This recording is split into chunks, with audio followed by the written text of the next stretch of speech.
Salut, en ce samedi, je vous propose de continuer notre petit tour de découverte des différentes paires de nerfs crâniens. La semaine dernière, je vous avais parlé du nerf trijumeau. Je vous conseille d'aller voir ou revoir cette vidéo si vous ne l'avez pas encore fait, je vous la place ici pour rappel. Cette semaine, la vidéo sera un peu plus cool car je vais vous parler de la 6e paire de nerfs crâniens et vous allez le voir, par rapport à la semaine dernière, le sujet est vachement plus facile. Bah oui, parfois c'est plus simple, mais enfin c'est pas une raison pour ne pas en parler. Le 6e nerf crânien s'appelle le nerf abducens. Il s'agit d'un nerf qui est exclusivement moteur. Ceci veut dire qu'il ne transmet aucune information sensorielle au cerveau, mais il ne contient que des fibres motrices qui contactent un muscle. Et le nerf abducens n'innerve qu'un seul muscle, le muscle droit latéral.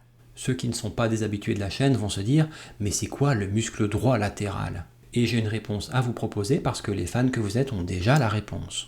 Le muscle droit latéral est un muscle qui permet l'oculomotricité, donc bien entendu le mouvement des yeux.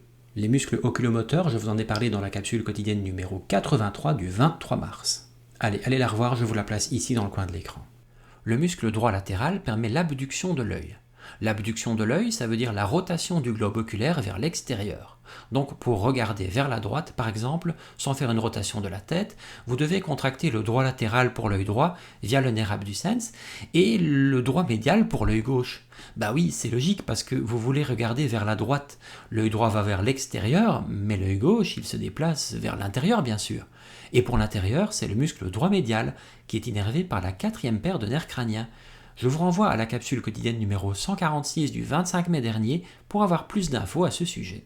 Une perte de fonction du nerf abducens provoque donc un strabisme. L'œil est donc attiré vers l'intérieur par la 4e paire de nerfs crâniens et l'équilibre entre ces deux nerfs et donc les deux muscles n'est plus efficace, l'œil part vers l'intérieur.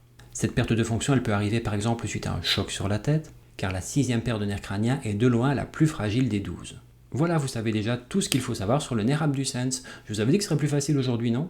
Allez, passez un bon samedi, on se retrouve dès demain pour une prochaine capsule quotidienne. Ah oui, au fait, comme c'était un peu court aujourd'hui, profitez-en, il vous reste quelques secondes. Abonnez-vous à la chaîne. Allez, salut!